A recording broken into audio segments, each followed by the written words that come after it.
നമുക്കറിയാം, ലോകത്ത് കരുണ പറ്റിയിട്ടില്ല. മറ്റൊരു പ്രധാനപ്പെട്ട കാര്യമെന്ന് പറയുന്നത്, നമ്മുടെ കൊച്ചു കേരളത്തിലെ മലയാളികളിൽപ്പെട്ട ശ്രീരശ്മി എന്നറിയപ്പെടുന്ന ഒരു പെൺകുട്ടി, ആ പെൺകുട്ടി തന്നാൽ കഴിയുന്ന തരത്തിലുള്ള ഗസയ്ക്ക് വേണ്ടിയുള്ള പ്രവർത്തനങ്ങൾ അവർ ചെയ്തു. 3000 ലിറ്റർ വാട്ടർ ടാങ്ക് അടങ്ങുന്ന അല്ലെങ്കിൽ വെള്ളമടങ്ങുന്ന ഒരു വലിയൊരു മഹാസേവനം അവർ ചെയ്തു. 50-60 കുടുംബങ്ങൾക്ക് ഭക്ഷിക്കാൻ കഴിയുന്ന തരത്തിൽ അവർക്ക് ഭക്ഷണ സൗകര്യങ്ങളും ഒരുക്കി കൊടുത്തു. അത് ഇന്ന് കേരളം മൊത്തം മലയാളി സമൂഹം ജാതിയുടെയും മതത്തിന്റെയും വർഗത്തിന്റെയും ഒക്കെ പേരിൽ പരസ്പരം കലഹങ്ങൾ കൂടാതെ മനുഷ്യപ്പറ്റ് ഉള്ളിലൊതുക്കി ജീവിക്കുന്ന, മനുഷ്യന് വേണ്ടി പ്രവർത്തിക്കുന്ന മലയാളി സമൂഹം മുഴുവനും ശ്രീരശ്മിയുടെ പേരിൽ ഇന്ന് അഭിമാനം കൊണ്ട് നിൽക്കുകയാണെങ്കിൽ നാം ഒന്ന് മനസ്സിലാക്കി നോക്കണം. ഗസയിലെ തെരുവുവീഥികളിൽ നടക്കുന്ന ക്രൂരമായ നരവേട്ടകൾ അത് മുസ്ലിം സമൂഹത്തിന്റെ മാത്രം വേദനയല്ല എന്ന തിരിച്ചറിവ് നമുക്കുണ്ടാകണം. നമുക്കറിയാം, ഈ വിജയദശമി ദിനത്തിൽ, ഹൈന്ദവ സഹോദരങ്ങളുടെ വിജയദശമി ദിനത്തിൽ കാഞ്ഞങ്ങാടുള്ള ഒരു പ്രിയപ്പെട്ട ഹൈന്ദവ സഹോദര സമുദായത്തിൽപ്പെട്ട ഹൈന്ദവ സഹോദരങ്ങളുടെ ശ്രീരശ്മി രേഷ്മ എന്നറിയപ്പെടുന്ന 2 ദമ്പതികളുടെ 2 വയസ്സ് പ്രായമുള്ള നിള എന്ന പെൺകുട്ടി, 2 വയസ്സ് മാത്രം പ്രായമുള്ള, കുഞ്ഞിളം നാവുകൊണ്ട് അല്ലെങ്കിൽ അവരുടെ കൈത്തണ്ടകൾ കൊണ്ട് എഴുതാൻ മാത്രം പ്രായമുള്ള ആ നിള എന്ന കൊച്ചു പിഞ്ചോമനെ എടുത്തുനിർത്തിയത് ഹൈന്ദവ സഹോദരങ്ങളുടെ ഹരിശ്രീയെ കുറിച്ച് ഉണ്ടായിരുന്നില്ല. സോഷ്യൽ മീഡിയകൾ വഴിയും അതുപോലെ തന്നെ സമൂഹ മാധ്യമങ്ങളിൽ വഴിയും പത്രത്തിലൂടെയും ഒക്കെ വളരെ വൈറലായി കൊണ്ടിരിക്കുന്ന ഗസയിലെ വളരെ ദയനീയമായ രംഗത്തെ അനുസ്മരിപ്പിച്ചുകൊണ്ട് തന്റെ പിഞ്ചോമന നിള എന്ന പിഞ്ചോമന മകൾക്കു വേണ്ടി അവർ ഹരിശ്രീ കുറിച്ചത് ഹരിശ്രീ എന്ന വാക്കായിരുന്നില്ല, മറിച്ച് ഗസ എന്ന പേര്, ഗസ എന്ന നാമം എഴുതിക്കൊണ്ടായിരുന്നു തുടക്കം കുറിച്ചത്. ഇവിടേക്ക് നാം ചർച്ച ചെയ്യുമ്പോൾ ഫലസ്തീനിന്റെ വിഷയം കേവലം മുസ്ലിം സമുദായത്തിന്റെ വിഷയം മാത്രമല്ല പ്രിയപ്പെട്ടവരെ. മനുഷ്യപ്പറ്റുള്ള, എന്നെപ്പോലെ നിങ്ങളെപ്പോലുള്ള, നമുക്ക് മക്കളുണ്ട്, കുടുംബമുണ്ട്, നമ്മുടെ കുഞ്ഞു മക്കളൊക്കെ അവരുടെയൊക്കെ അവസ്ഥ നാം ഒന്ന് പരിശോധിച്ചു നോക്കുമ്പോൾ പ്രിയപ്പെട്ടവരെ, അവർക്കുണ്ടാകുന്ന വേദന അത് നമ്മുടെ മക്കൾക്കുണ്ടാകുന്ന വേദന പോലെ പ്രിയപ്പെട്ടവരെ ഗസയിലെ മനുഷ്യരെ കാണാൻ കഴിയുന്ന ഹൈന്ദവ സഹോദരങ്ങൾ നമ്മുടെ നാട്ടിലുണ്ട്, ക്രൈസ്തവ സഹോദരങ്ങൾ നമ്മുടെ നാട്ടിലുണ്ട്.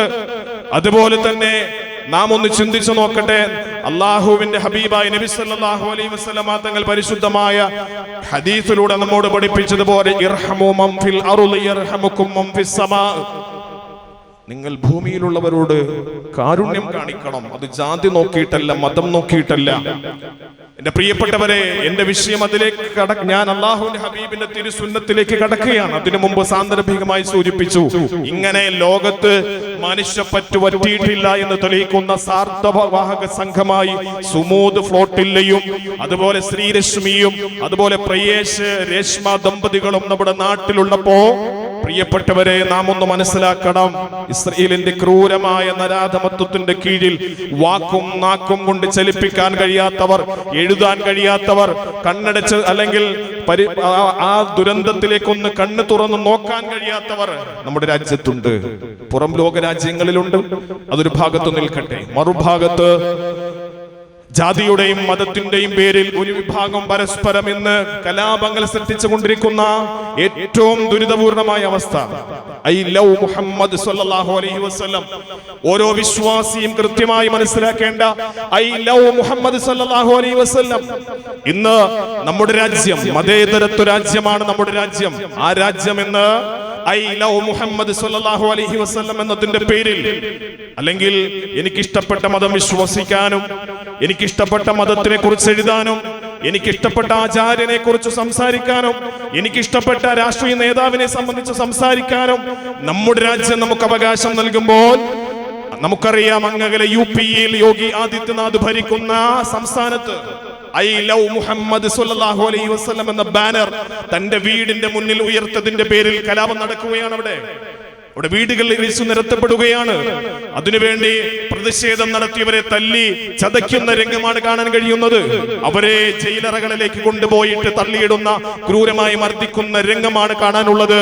ഉറക്കെ പ്രഖ്യാപിക്കട്ടെ, ഐ ലവ് മുഹമ്മദ് സ്വല്ലല്ലാഹു അലൈഹി വസല്ലം.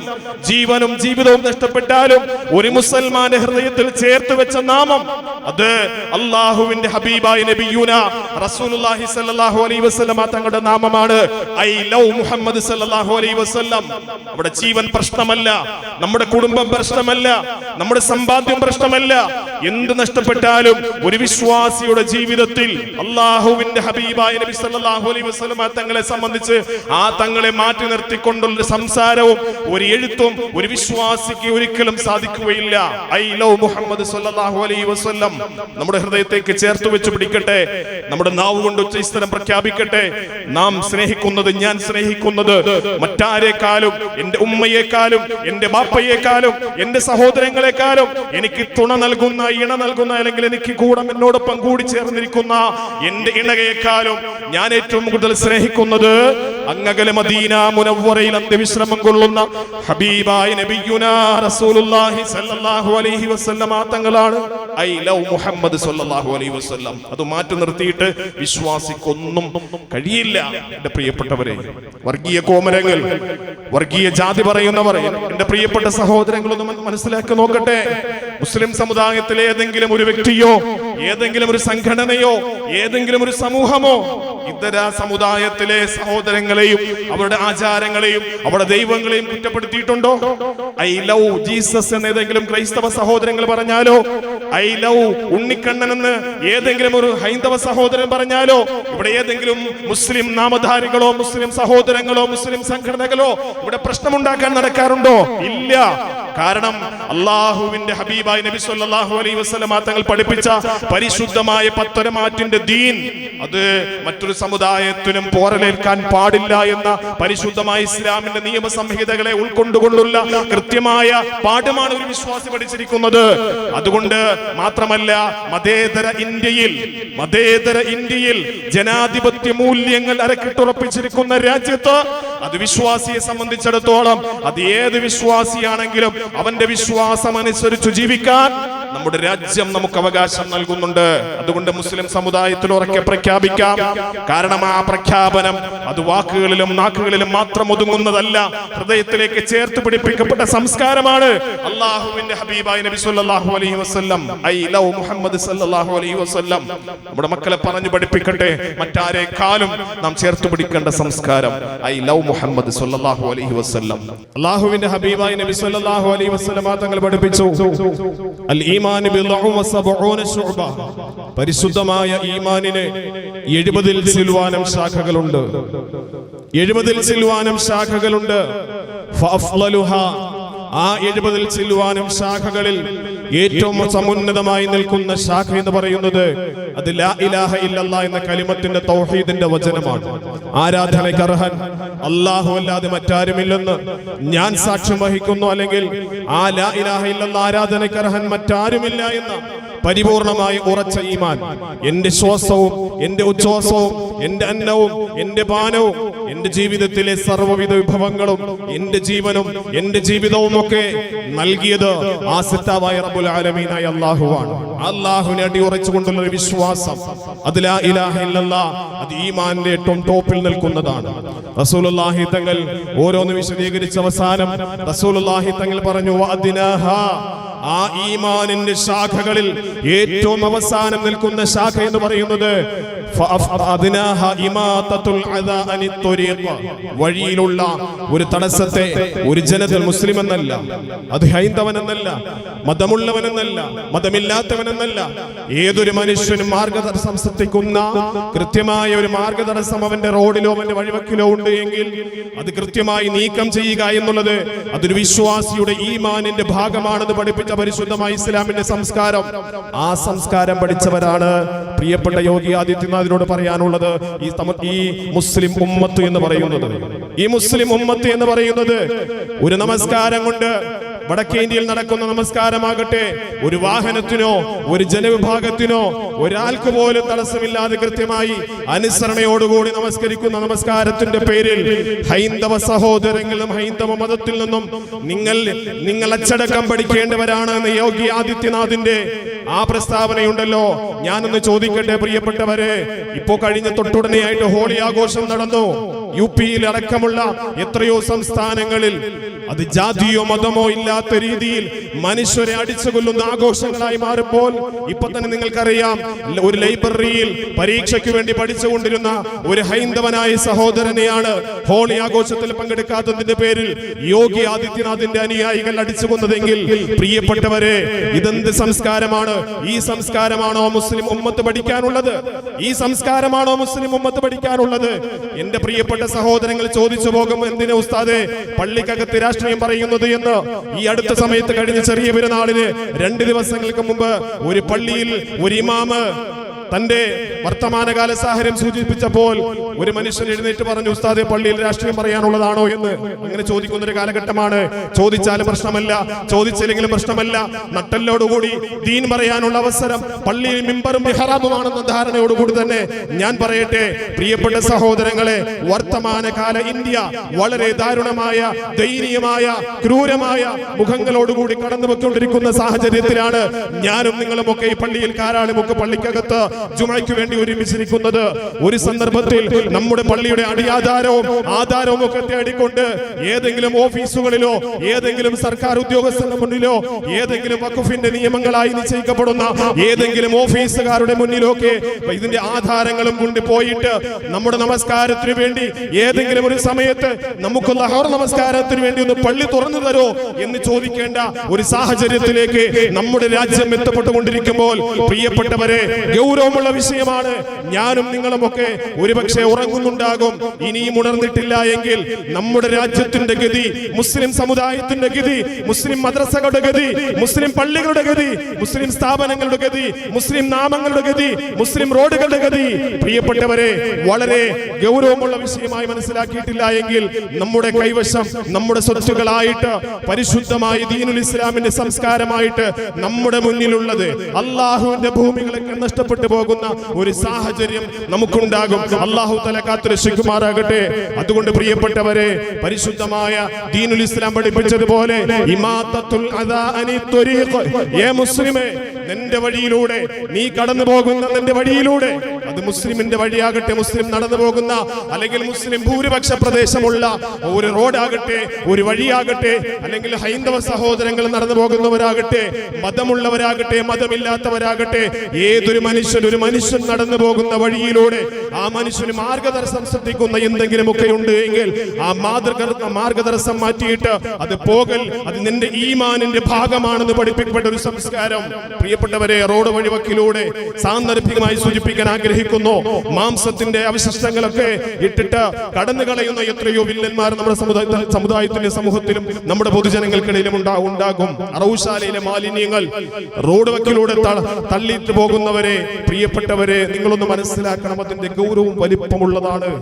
ഒരു മനുഷ്യൻ നടന്നു പോകുന്ന വഴിയിലൂടെ ആ മനുഷ്യന് പ്രയാസമുണ്ടാകുന്ന തരത്തിൽ എന്തെങ്കിലുമൊക്കെ മാർഗദർശനങ്ങൾ, അത് കല്ലാകട്ടെ, മുള്ളാകട്ടെ, ഓലയാകട്ടെ, എന്തുമാകട്ടെ, ആ മാർഗദർശനം സൃഷ്ടിക്കൽ എന്ന് പറയുന്നത് അത് എടുത്തു മാറ്റൽ എത്രത്തോളം പുണ്യകരമാണോ അതേ പ്രകാരം തന്നെ മാർഗദർശനം സൃഷ്ടിക്കലും കടുത്ത പാപമാണെന്ന് പഠിപ്പിച്ച പരിശുദ്ധ ഇസ്ലാം. ആ പരിശുദ്ധ ഇസ്ലാമിന്റെ അനുയായികളെയാണ് ഒരു ആഘോഷത്തിന്റെ പേരിൽ, സ്വന്തം ആഘോഷങ്ങളുടെ പേരിൽ യോഗി ആദിത്യനാഥ് അനുയായികൾ മതം നോക്കാതെ മനുഷ്യന്മാരെ അടിച്ചുകൊല്ലുന്ന ഒരു സംസ്കാരത്തിന്റെ ഉടമകളാക്കി മാറ്റി അവരെ ആ സംസ്കാരം പഠിക്കണമെന്നൊരു സമുദായത്തോട്, ഏറ്റവും ഉന്നതമായ ഒരു സംസ്കാരത്തോട് പറയുന്നത് നമ്മൊന്ന് മനസ്സിലാക്കണം. യോഗി ആദിത്യനാഥ് പഠിപ്പിക്കുന്നത് നിങ്ങൾ ഹൈന്ദവ മതങ്ങൾ പഠിക്കണമെന്നാണ്, ഹൈന്ദവരുടെ സംസ്കാരം പഠിക്കണമെന്നാണ്.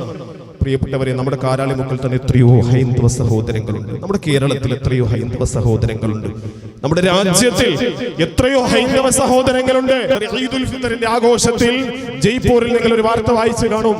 ജയ്പൂരിൽ നിന്നും പള്ളിയിൽ നിന്നും മടങ്ങി വന്നിട്ടുള്ള മുസ്ലിം സഹോദരങ്ങൾ, ഈദ് നമസ്കാരം കഴിഞ്ഞു മടങ്ങി വന്നിട്ടുള്ള ആ മടങ്ങി വരുന്ന സഹോദരങ്ങളെ ഹൈന്ദവ സഹോദരങ്ങൾ പൂവാരി വിതറിയിട്ടാണ് സ്വീകരിച്ചത്.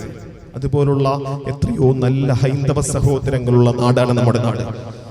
ആ ഹൈന്ദവ മതത്തെയല്ല യോഗി ഉദ്ദേശിക്കുന്നത്. നിങ്ങൾ ഹൈന്ദവ മതം പഠിക്കണമെന്ന്, നിങ്ങൾ അതിന്റെ വാഹകരായി അച്ചടക്കം പഠിക്കണമെന്ന് പറയുന്നത്, എന്റെ പ്രിയപ്പെട്ടവരെ, യോഗി ആദിത്യനാഥ് പറയുന്ന മതം ഏതാണ് അല്ലെങ്കിൽ ഏതാണ് നമുക്കറിയാം. അത് മതമല്ല, മതമാണ്. ആനയ്ക്ക് മതം പൊട്ടിയെന്ന് നിങ്ങൾ കേൾക്കുന്നുണ്ടല്ലോ, ആനയ്ക്ക് മതം പൊട്ടിയെന്ന് നിങ്ങൾ കേൾക്കുന്നുണ്ടല്ലോ അല്ലേ? ആ ഒരു ക്രൂരതയും ക്രോധവുമാണ് യോഗി ആദിത്യനാഥ് ഉദ്ദേശിക്കുന്നത്. ഹൈന്ദവ സഹോദരങ്ങൾ, നമുക്കറിയാം നമ്മുടെ രാജ്യത്ത്, നമ്മുടെ ഈ കാരാളിമുക്കൽ പള്ളിയിൽ തന്നെ ഇഫ്താറുമായി ബന്ധപ്പെട്ട് എത്രയോ ഇതര സമുദായത്തിലെ ഹൈന്ദവ സഹോദരങ്ങൾ ഒരു ദിവസത്തെ ഇഫ്താർ നടത്തിയവരുണ്ട്. അതിനുവേണ്ടി പൊടിയരികൾ വാങ്ങിച്ചു കൊടുത്തവരുണ്ട്, അതിനുവേണ്ടി സംഭാവനകൾ കൊടുത്തവരുണ്ട്.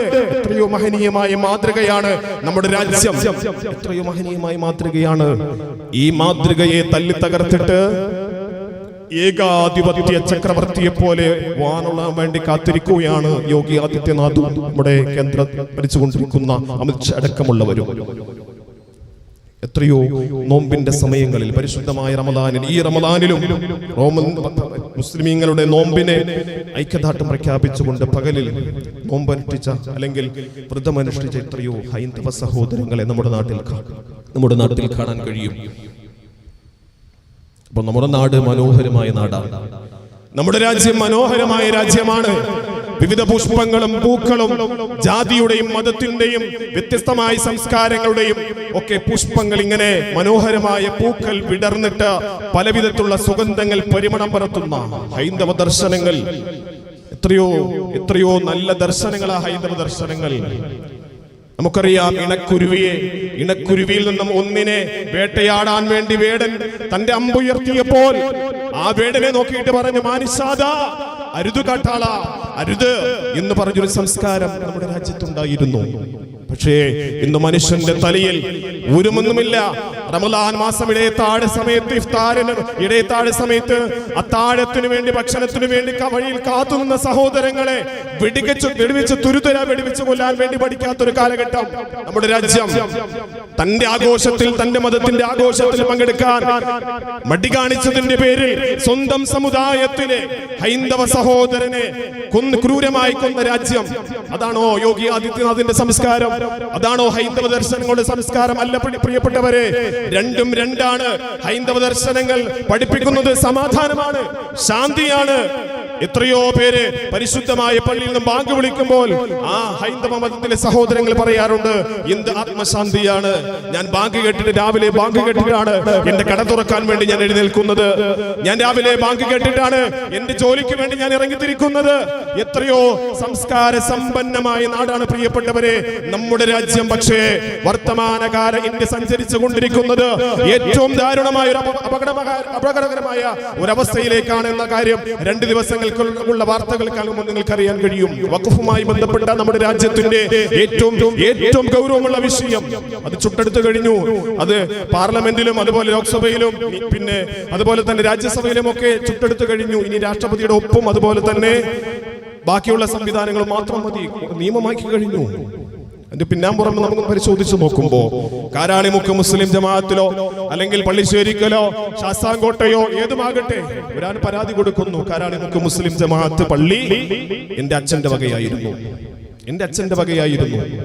ഒരാൾ പെറ്റീഷൻ കൊടുക്കുക. ഓരും നിങ്ങൾ മനസ്സിലാക്കാൻ വേണ്ടി പറയാ, എന്റെ അച്ഛനോ എന്റെ മുത്തച്ഛനോ എന്റെ വലിയച്ഛന്റെയോ ആധാരം കൊണ്ടുണ്ടാക്കി അല്ലെങ്കിൽ അതിന്റെ മേൽ പടുത്തുയർത്തപ്പെട്ടതാണ് എന്റെ പള്ളി എന്ന് നമ്മുടെ അടുക്കൽ ഒരാൾ വന്ന് അല്ലെങ്കിൽ പറയുകയും അതിനുവേണ്ടി കേസ് കൊടുക്കുകയും ചെയ്താൽ, പ്രിയപ്പെട്ടവരെ, ഞാനും ഓടും നിങ്ങളും ഓടും. ഇതിനുവേണ്ടി ആധാരങ്ങൾ കൊണ്ടുപോകേണ്ടി വരും. ഇവിടെ നമുക്കെല്ലാ നിയമങ്ങൾ കൃത്യമാണ്. പക്ഷേ ഞാൻ ഉദാഹരണം പറയുന്നത്, ഏതെങ്കിലും ഒരു സാഹചര്യത്തിൽ അവർ പറയുന്ന ഈ സമർപ്പിക്കേണ്ട രേഖകളിൽ ഏതെങ്കിലും ഒന്നിന് എന്തെങ്കിലും മിസ്റ്റേക്ക് വന്നാൽ തള്ളും. നമ്മുടെ ഭൂമിയെല്ലാം പോകും, നമ്മുടെ പള്ളിയെല്ലാം പോകും, നമ്മുടെ മദ്രസ എല്ലാം പോകും, നമ്മുടെ ഖബർസ്ഥാൻ മുഴുവനും പോകും. ഇതാണ് നമ്മുടെ രാജ്യത്തിൽ വരാൻ പോകുന്നത്. മാത്രമല്ല, എത്രയോ കോടിക്കണക്കിന് രൂപയുടെ സ്വത്തുക്കൾ ഒരു വാടക പോലും തരാതെ ഇന്ന് കേന്ദ്ര സർക്കാർ അടക്കി വെച്ചിട്ടുണ്ട്. ഒരു വാടക പോലും തന്നിട്ടില്ല. ഈ നിയമത്തിന്റെ പേരിൽ കോടിക്കണക്ക് ഇപ്പൊ തന്നെ ഇതിനകം എത്രയോ പള്ളികൾ തകർത്തു കഴിഞ്ഞു. ഗ്യാൻവാപ്പി അടക്കമുള്ള, ബാബരി മസ്ജിദ് അടക്കമുള്ള എത്രയോ പള്ളികൾ തകർത്തുകൊണ്ടേയിരിക്കുന്നു. പക്ഷേ നാം ഒന്ന് ചിന്തിക്കുമ്പോൾ അതൊക്കെ കൃത്യമായി കൈയടക്കാനും ഇനിയും എത്രയോ കോടിക്കണക്കിന് രൂപയുടെ സ്വത്തുക്കൾ സ്വന്തം വകയായി കൂട്ടിച്ചേർക്കാനും വേണ്ടി എഴുതി പിടിക്കപ്പെട്ട അല്ലെങ്കിൽ കുതന്ത്രത്തിന്റെ തന്ത്രങ്ങൾ കൊണ്ട് രൂപീകരിക്കപ്പെട്ട ഒന്നാണ് വഖഫ് ഭേദഗതി ബില്ല് എന്ന് പറയുന്നത്. ഞാനും നിങ്ങളും ഇപ്പോഴും ഉറക്കത്തിലാണ്. കാരണം എന്തേ? എന്റെ വീട്ടിൽ കൃത്യമായി 2 ഏക്കർ വസ്തുവിന്റെ രേഖ, ആധാരവും അടിയാധാരവും പാപ്പായുടെ അടിയാധാരവും ഒക്കെ നമ്മുടെ കയ്യിലുണ്ട്. എനിക്കൊന്നും പേടിക്കണ്ട ഉസ്താദേ. പ്രിയപ്പെട്ടവരെ, നിങ്ങളെ തേടി കടന്നു വരും. ഇപ്പൊ കണ്ടില്ലേ വർത്തമാന കാലഘട്ടത്തില് നമ്മുടെ പുതിയ വാർത്തകൾ വഖഫ് ബില്ലുമായി ബന്ധപ്പെട്ട് നമ്മുടെ ബിഷപ്പുമാരുടെ അഭിപ്രായം ഇപ്പോഴും അടികൊണ്ടിരിക്കുക. ബിഷപ്പുമാര് ഇന്നലെ പല സ്ഥലങ്ങളിലും വടക്കേ ഇന്ത്യയിൽ പല വൈദികന്മാരെയും RSSന്റെ സംഘങ്ങൾ കൃത്യമായി ക്രൂരമായി മർദ്ദിച്ച വാർത്തകൾ ഇന്നും പത്രത്തിലുണ്ട്. എന്നിട്ട് പോലും പാഠം പഠിക്കുന്നില്ല. വഖഫ് ഭേദഗതി ബില്ലുമായി ബന്ധപ്പെട്ട് ചർച്ച വന്നപ്പോ വഖഫ് ബില്ല് പാസ്സാക്കണമെന്ന് ബിഷപ്പുമാര് കൃത്യമായ അഭിപ്രായം പറഞ്ഞു എങ്കിൽ പ്രിയപ്പെട്ടവരെ, അവർക്ക് ഇനിയും അവർ പാഠം പഠിച്ചിട്ടില്ല. വേട്ടക്കാരോടൊപ്പം ചേർന്നിട്ട് ഇരകളെ പിടിക്കാനുള്ള വലകൾ വിരിച്ചു കൊടുക്കുന്ന പണികൾ ആ ബിഷപ്പുമാർ ഇപ്പോഴും ചെയ്തുകൊണ്ടിരിക്കുന്നു. കാലം തെളിയിക്കും അവരുടെ കൂട്ടുകെട്ടിന്റെ ഫലം. ആ കൂട്ടുകെട്ടിന്റെ ഫലം കാലം തെളിയിക്കും. ഇത്രയും അവർക്ക് കിട്ടിയിട്ടും പോലെ പ്രിയപ്പെട്ടവരെ. അതുകൊണ്ട് വർത്തമാനകാല ഇന്ത്യ വളരെ ഗൗരവമുള്ള വിഷയത്തിലാണ് മുന്നോട്ട് പോയിക്കൊണ്ടിരിക്കുന്നത്. നമ്മുടെ രാജ്യം സമാധാന അന്തരീക്ഷത്തിലൂടെ കടന്നു പോകണം. ഭരണഘടന അനുസരിച്ചുള്ള ഓരോ ജാതിക്കും ഓരോ മതത്തിനും വ്യത്യസ്ത സംസ്കാരങ്ങൾക്കും നമ്മുടെ ഭരണഘടന കൃത്യമായ അവകാശങ്ങൾ നമുക്ക് നൽകിയിട്ടുണ്ട്. ആ അവകാശങ്ങൾ കൃത്യമായി ഓരോ ജാതി വിഭാഗത്തിനും കൃത്യമായി കിട്ടുന്നതുവരെ നമ്മുടെ രാജ്യം പരിപൂർണമായി സ്വന്തമായിട്ടില്ല. അത് കൃത്യമായി നമുക്ക് നേടാൻ കഴിയുമ്പോഴാണ് നമ്മുടെ രാജ്യം നമുക്ക് സ്വന്തമാക്കാൻ കഴിയുന്നത്. അംബേദ്കർ പറഞ്ഞതുപോലെ നല്ലൊരു ഭരണഘടനയാണ് നമ്മുടെ രാജ്യത്തിനുള്ളത്. ലോകത്തിലെ ഏറ്റവും നല്ലൊരു ഭരണഘടന. പക്ഷേ ഏറ്റവും നല്ലൊരു ഭരണഘടന നമുക്കുണ്ടെങ്കിലും ആ ഭരിക്കാൻ വരുന്നവരെ ഏറ്റവും മോശമായ രീതിയിലാണ് ഭരിക്കുന്നതെങ്കിൽ ആ ഭരണഘടനയും വികൃതമാക്കപ്പെടുമെന്ന് ഭരണഘടന ശില്പിയായ അംബേദ്കർ പോലും പറഞ്ഞിട്ടുള്ളൂ. എങ്കിൽ പ്രിയപ്പെട്ടവരെ, നമ്മുടെ രാജ്യം ആ ഒരു പോക്കിലേക്കാണ് കടന്നുപോയിക്കൊണ്ടിരിക്കുന്നത്. അതുകൊണ്ട് നമ്മുടെ രാജ്യം സ്നേഹത്തോടുകൂടി സൗഹാർദ്ദത്തോടുകൂടി ഹിന്ദുവും മുസൽമാനും ക്രൈസ്തവനും മതമുള്ളവനും മതമില്ലാത്തവനും ജാതിയുള്ളവനും ജാതിയില്ലാത്തവനും നമസ്കാര തഴമുള്ള മുസൽമാനും ക്രിസ്തു അതുപോലെ കുരിശുമാല ഇട്ട ക്രൈസ്തവനും അതുപോലെ തന്നെ ചന്ദനക്കുറിയിട്ട ഹൈന്ദവ സഹോദരനും തോള് ചേർന്നിട്ട് പരിപൂർണമായി സന്തോഷത്തോടുകൂടി അവരുടെ ആരാധനകൾ വിശുദ്ധമായി ഇസ്ലാം പഠിപ്പിച്ചതുപോലെ എന്താ വിശുദ്ധ ഇസ്ലാമിന്റെ ഒരു സംസ്കാരമുണ്ട്. വിശുദ്ധ ഇസ്ലാം പഠിപ്പിച്ചു വലാ തസ്ബുല്ലദീന യദ്ഊന മിൻ ദൂനില്ലാ. നിങ്ങൾ പരിശുദ്ധ ഇസ്ലാം പഠിപ്പിച്ച ഒരു സംസ്കാരം, അതാണ് മോഡി പഠിക്കേണ്ട സംസ്കാരം. മോഡി ഹിന്ദുക്കളെ കണ്ട് പഠിക്കണമെന്ന് നമ്മോട് പറഞ്ഞല്ലോ. വിശുദ്ധ ഇസ്ലാം പഠിപ്പിച്ച ഒരു സംസ്കാരമുണ്ട്. വലാ തസ്ബുല്ലദീന യദ്ഊന മിൻ ദൂനില്ലാ ഫയസുബ്ബുല്ലാഹ അദുവൻ ബിഗൈരി ഇൽമ. വിശുദ്ധ ഖുർആൻ പഠിപ്പിച്ചു നിങ്ങൾ പരിപൂർണമായി 100% അല്ലെങ്കിൽ നിങ്ങൾ പത്തരമാറ്റിന്റെ പവിത്രതയുള്ള ക്വാളിറ്റിയുള്ള നിങ്ങളൊരു മുസ്ലിം ആകണം. എന്ന് പറഞ്ഞാൽ എന്താ? എന്നെ സൃഷ്ടിച്ചത് അല്ലാഹുവാണ്. എനിക്ക് ജീവനും ജീവിതവും നൽകിയത് അല്ലാഹുവാണ്. എനിക്ക് മരണം നൽകുന്നത് അല്ലാഹുവാണ്. എന്റെ ജീവിതത്തിന്റെ സകലമായ കാര്യങ്ങളും അല്ലാഹുവാണ് എനിക്ക് നൽകുന്നത്. എന്റെ സൃഷ്ടാവ് റബ്ബുൽ ആലമീനായ അല്ലാഹുവാണ് എന്ന ഉറച്ച വിശ്വാസം എനിക്കുണ്ട്. അതാ ഒരു വിശ്വാസി എന്ന് പറയുന്നത്. ആ വിശ്വാസി ശിർക്കിന്റെ പാതയിലേക്ക് പോകാൻ പാടില്ല. ഒരു ശിർക്കിന്റെ പാതയിലേക്ക് കടന്നു പോകാൻ പാടില്ല. അത്രയ്ക്ക് കൃത്യമായി ശിർക്ക് എന്ന് പറയുന്നത് അല്ലാഹു പൊറുക്കപ്പെടാത്ത പാപമാണ്. എന്നിരിക്കെ തന്നെ വിശുദ്ധമായ ഖുർആൻ നമ്മോട് പഠിപ്പിച്ചത് വലാ തസ്ബുല്ലദീന യദ്ഊന മിൻ ദൂനില്ലാ. അല്ലാഹുവിനെ കൂടാതെ വിളിച്ചു പ്രാർത്ഥിക്കുന്ന മറ്റ് ഇതര വിശ്വാസികളുടെ ദൈവങ്ങളുണ്ട്. പല പേരുകളിൽ അവർ വിളിക്കപ്പെടുന്നുണ്ട്.